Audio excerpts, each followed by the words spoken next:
ఒక మాట చెప్తాను, మనం చేసే కార్యములో దేవునికి మహిమ ఉందంట. ఉదాహరణకి పెళ్ళికి మహిమ వస్తుందా? ఆలోచన చేయి. ఒకసారి వాట్సాప్లో చూశాను నేను, ఎవరిదో మనోళ్ళు కాదు ఎక్కడిదో పెళ్లి కొడుకు చేస్తున్నారు, అందరూ పసుపు చొక్కాలు వేశారు. నాకు అర్థం కాల, మొత్తం అందరూ పసుపు చొక్కాలు. ఎక్కడొచ్చిందండి ఇది? చెప్పండి. తల్లిదండ్రులు చెప్పాల, పెద్దలు కూడా వెళ్ళి చేయన్నారు. తప్పది, తప్పు. అవన్నీ సినిమాలో ఎక్కడికి వచ్చాయండి?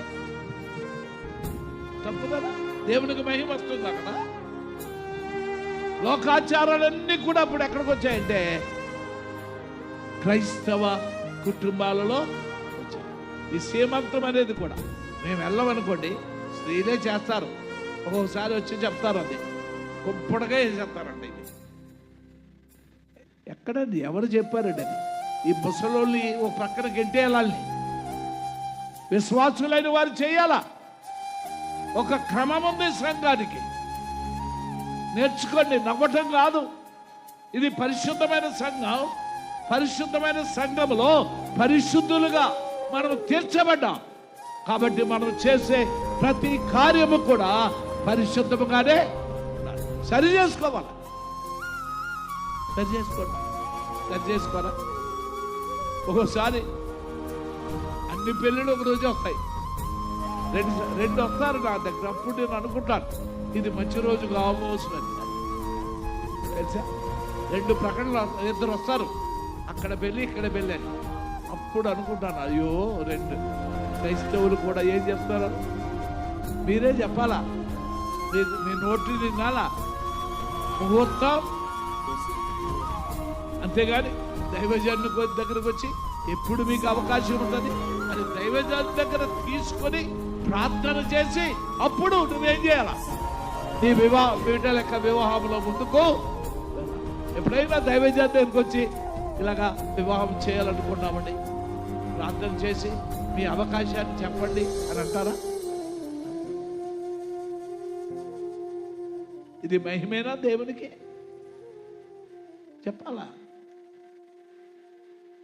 ఓ రోజు ఏంటి ఇది ఏమంటారు, గుమ్మం సింహద్వారం ప్రార్థన చేయాలన్నారు.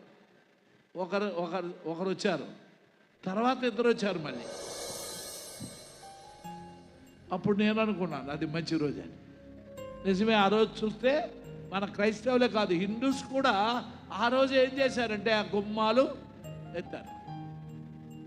చెప్పండి, ఇది హేళన ఏంటి? చెప్పండి. ఎంతకాలం ఈ బ్రతుకు మంది? 46 సంవత్సరాలు అంటున్నారు ఏది సభలు, కానీ ఎప్పుడో స్థాపించబడిన సంఘం. ఒక మాట చెప్పాలంటే మన ప్రాంతానికి మొట్టమొదటిగా సువార్త మన సంఘం ద్వారానే, మన సంఘాల ద్వారానే వచ్చింది.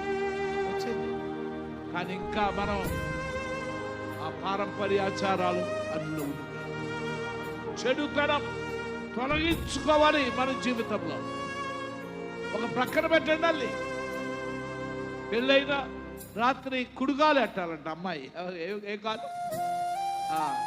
ఎడమ కాలు తీసేయండి, ఆమెది తీసేసి కుడికాలతోనే ఉంటే మంచిదేమో. అసలు పెట్టమన్నమ్మా, ఆమెను దూరం చేయాలి. ఎవడు చెప్పాడండి? ఎవడు చెప్పాడు?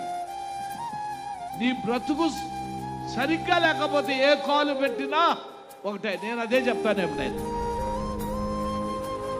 బ్రతుకు బాగుంటే ఏ కాలు పెట్టినా ఒకటే. కుడి కాలు కాదు, ఎడమ కాలు కాదు, రెండు కాళ్ళు పవిత్రమైనవే. ఏ కాలు పెట్టాలా? సరే, పెళ్ళైన వాళ్ళు పాస్టర్ గారు చెప్పారని కుడికాలే పెట్టండి మీరు. ఈ వర్తమానానికి అది ఒకటి చాలు. ఎవరనంటే కుడికాలు పెట్టండి, విశ్వాసం. ఎందుకంటే ఎవరి బిడ్డలు మీరు నేర్చుకోవాలి. ఇంకెప్పుడు నేర్చుకుంటారు మీరు? ఏమన్నాడు? నా మహిమ నిమిత్తం వారిని సృజించాను. కానీ వారు ఏం చేశారంటే నా మహిమను దొంగిలించి ఏం చేస్తున్నారు? లోకాచారాల మీద వారు ఆధారపడుతూ ఉన్నారు. ఒక్కసారి ఆలోచన చేయి, నీ ఇంటిలో ఏముందో, ఏమి లేదని అనుకుంటున్నావు నువ్వు.